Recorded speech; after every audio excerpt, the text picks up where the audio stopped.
Hey, welcome everybody to our next talk, which is going to be by Eric, and he's going to tell us how you can build a blockchain with Python.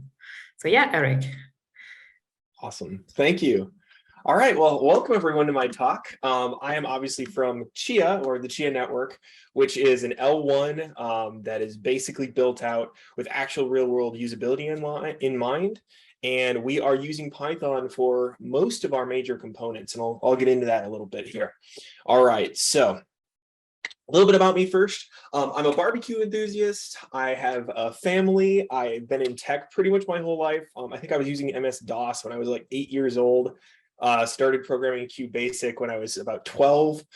Modifying, I don't know if anyone remembers little monkey games where you throw bananas at each other. I just started getting into code, figuring out how to change things up. So tech was always basically going to be my career path. It's always been a passion of mine. Super into homesteading, sustainability. And as you'll see here in a few minutes, that's part of the reason I actually work at Chia, is they are such a good fit when it comes to actual sustainability and environmental consciousness. So what is Chia? Chia is a proof of time and space blockchain. Now, we're all pretty familiar with proof of work chains, right? That's Bitcoin, that's old Ethereum, that's kind of the original blockchains. Then you had the proof of stake chains, and that was Cosmos. You've got now the new Ethereum, and those are all basically trying to take the concept of all this power that we're using to run these proof of work chains we don't want to use, so we're going to set up proof of stake, and it's going to be very low power, it's going to be very efficient, but the trade-off there is decentralization. Proof of time and space is a third alternative where you can take very, very, very low power requirements. You can take the decentralization of proof of work, and you can combine those two into something that's actually very, very cool. And we'll break it down into kind of some of the different components here as we go. But for now, just understand that we are not either proof of work or proof of stake. We are a different thing entirely. We are massively decentralized. I think last count I checked this morning, we were over 100,000 nodes. So we are massively, massively, massively decentralized. We might even be top 1 or 2 most decentralized chains currently in existence. We have nodes literally everywhere. There's even talk of people putting nodes in Antarctica, Moon, flying them off to Mars. Like we're basically going for the full enchilada of it would take a universe or a solar system catastrophic event to actually take Chia down. So massively decentralized across a wide number of providers. As far as I'm aware, we are the most popular Python blockchain project by GitHub stars. If anyone can correct me on this or prove me wrong, please send it whatever you got my way. I love to look at projects, but I did some searching earlier and it did seem like we were top of the list there. We use the coin set model. Now, anyone who's familiar with Bitcoin probably knows what coin set is, but for the rest of us who came from like an ETH kind of ecosystem or Solana or any of the more, I guess, popular altcoins, coin set is a very foreign thing. So for now, just think of it as account model, which is Ethereum and the others. When you transfer a coin, you take your name off that coin, you put someone else's name on it.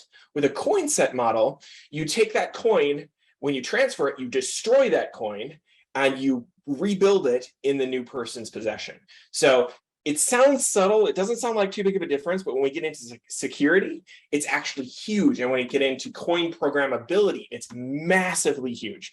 So really, really important. Bitcoin is actually the original coin set chain.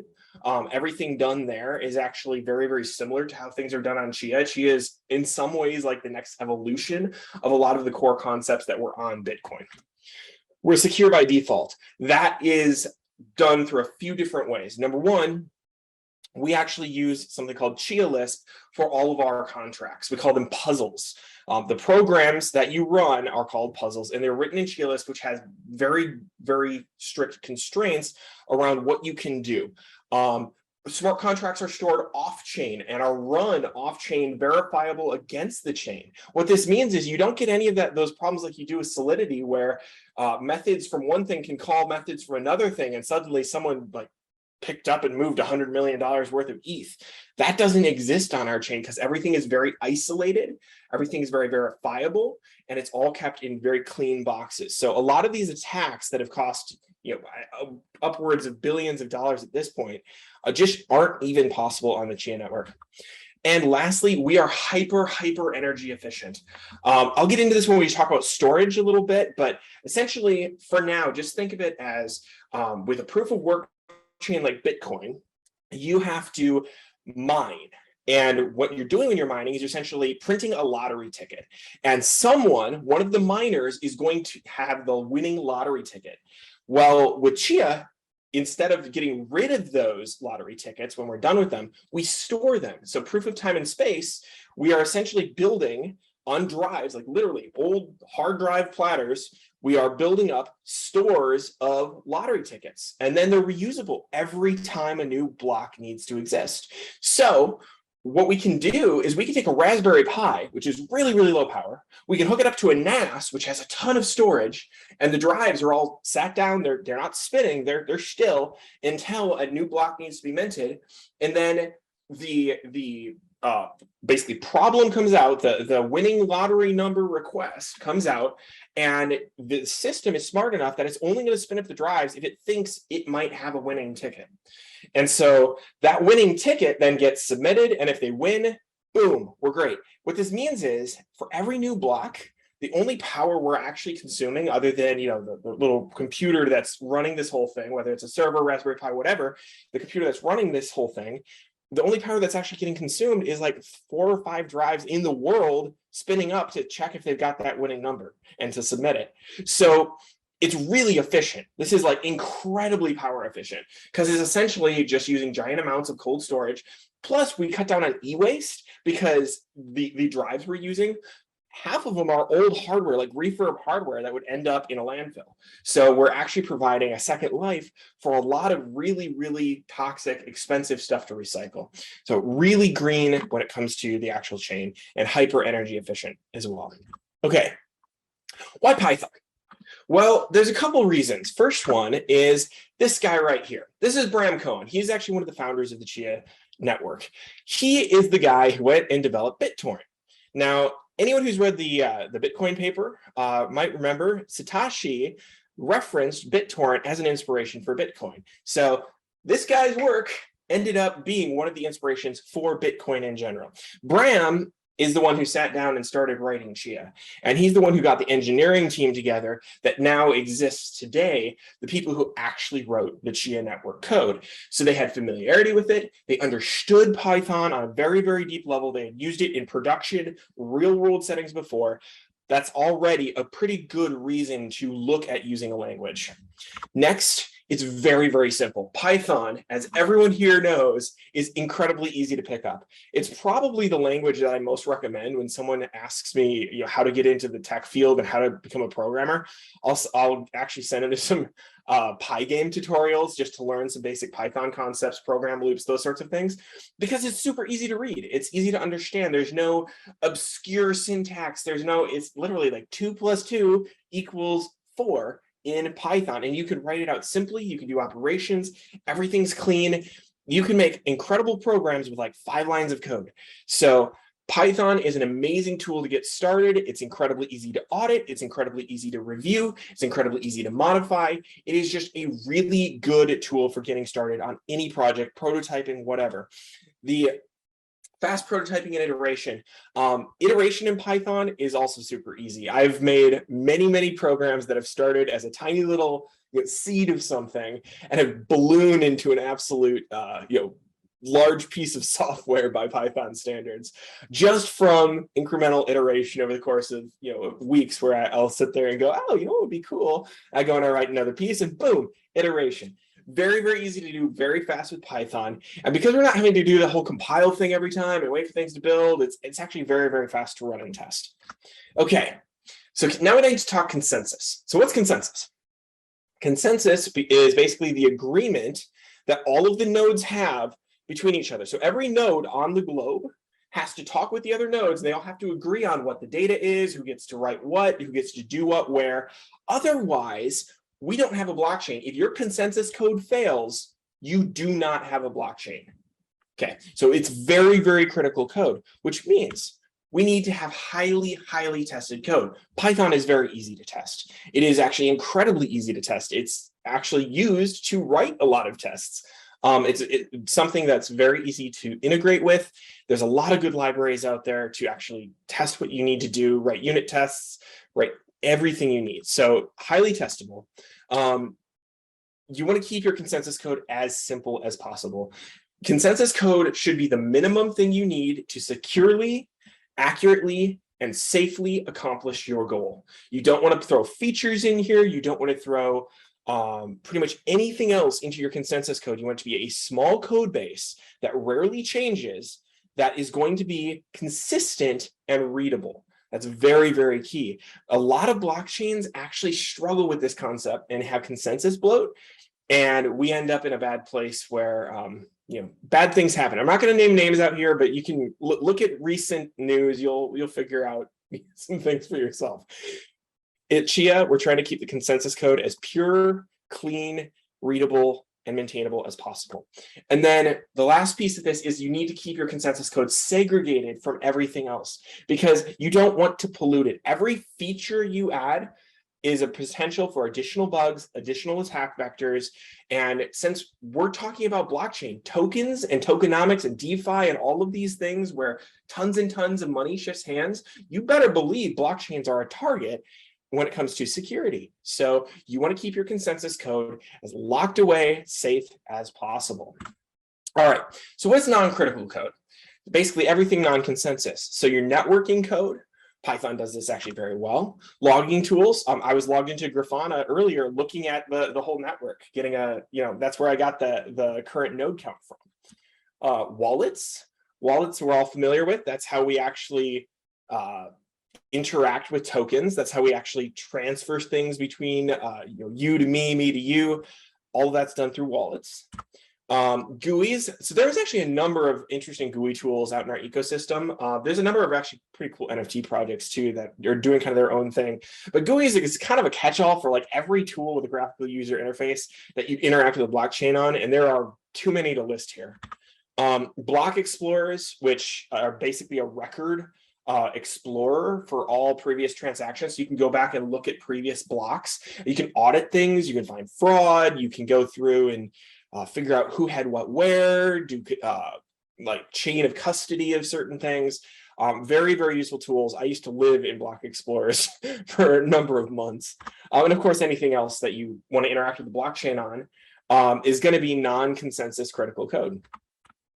Okay, so I would be remiss if I said we built everything in Python, because there are a couple things Python does not do so well. So I'm going to cover those real quick, and then we'll kind of get into the what it does and what we're using it for. So first, we're using Rust for transaction validations. These need to be very, very quick. There are a lot of transactions per block, and every new block needs to be done within a certain amount of time. So there's a mempool, things need to be organized into blocks and pushed there. It's all time sensitive. So Rust is very, very efficient. It's very, very fast, and it's very good at handling that. So we do a Rust to handle transaction validation. And then the cryptography and signature validation we do with C++, which is actually a very good fit. C++ is an incredible language when it comes to speed around cryptography. And it is the right tool for the right job. So while I love Python, I use Python all the time for almost everything. Pretty much whenever I'm trying to solve a problem, I will write a Python script. It's important to acknowledge where Python's strengths are and where its weaknesses are, and use the right tool for the right job. Don't try to fit a square peg in a round hole. So we use Rust, and we do use C++ for various components. So things we use Python for, though, are consensus, the networking, data storage, and memory on disk, and the node gossip. Now you'll notice 3 of these things have to do with internode communication: consensus, networking, and node gossip. All of those are basically about nodes talking to each other, nodes connecting to each other, and information transferring between everyone correctly. Python is very, very good at this. Python's networking stack is amazing. You can actually go into Python and like set up a WebSocket program for like, your basic little like point-to-point chat room. It's like 4 lines of code. Really, really simple to do. So Python is very, very easy to use, very, very powerful when it comes to those things. Data storage and memory on disk is actually interesting as well, because data storage is kind of the important part of this whole thing. That's like, if we don't have data storage and we don't have blockchain, writing to disk is very easy to do in Python. It's very simple. And memory obviously is another very important piece of this, because if you don't have memory, you don't have a system. All right. What it isn't good at is CPU-bound operations. Python has trouble when it comes to heavy CPU workloads. And that's because Python, from a practical standpoint, compared to, again, Rust or C++, the same process on CPU is going to take a lot more from Python than it's going to take from C++ or Rust to complete. So instead of putting all of the CPU heavy workloads on Python, we offload them to one of the other 2 languages that we're building with here. But again, all those other components around networking, around IO, disk usage, memory, all of that is done in Python, and it's done very fast, it's done very well, and it natively works wonderfully.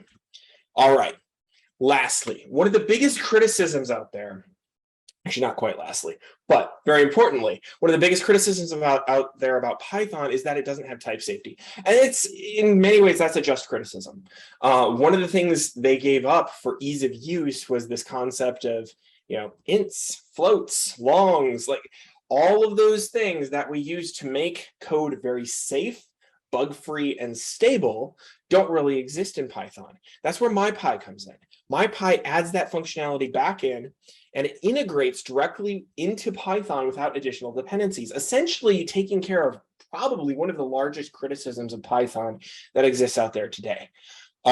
Really, really powerful. It makes it so our code base is much easier to troubleshoot, to find bugs, to fix bugs.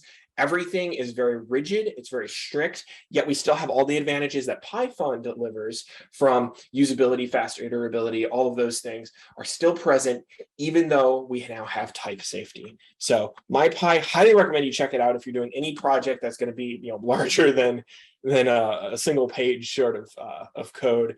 MyPy is a very, very good tool to use. Makes it bug fighting a lot easier. Let's take a look at architecture. This should actually look pretty familiar to anyone who's seen like Bitcoin. The difference being we have farmers off here over on the left-hand side. We have harvesters, we have this pooling.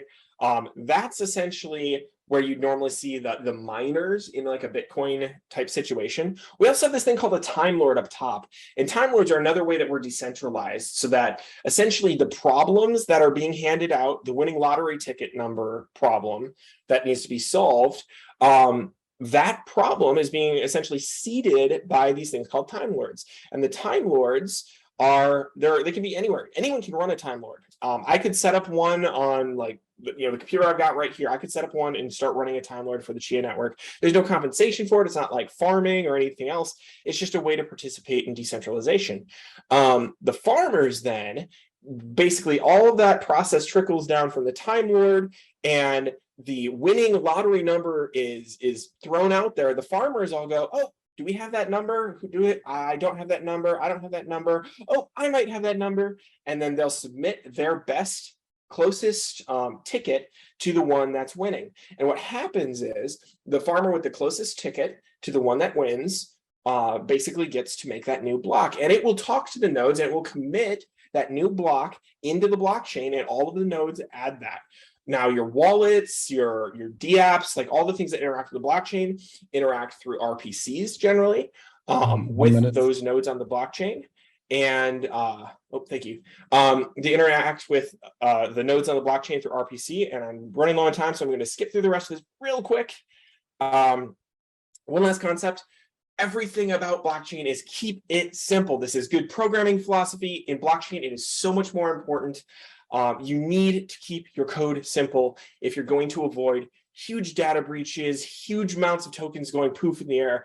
That is a core fundamental principle of Chia is keeping things simple. We use established libraries, we use few dependencies, and we don't try to reinvent the wheel. And with that, I think we're going to pop over to face-to-face for some QA.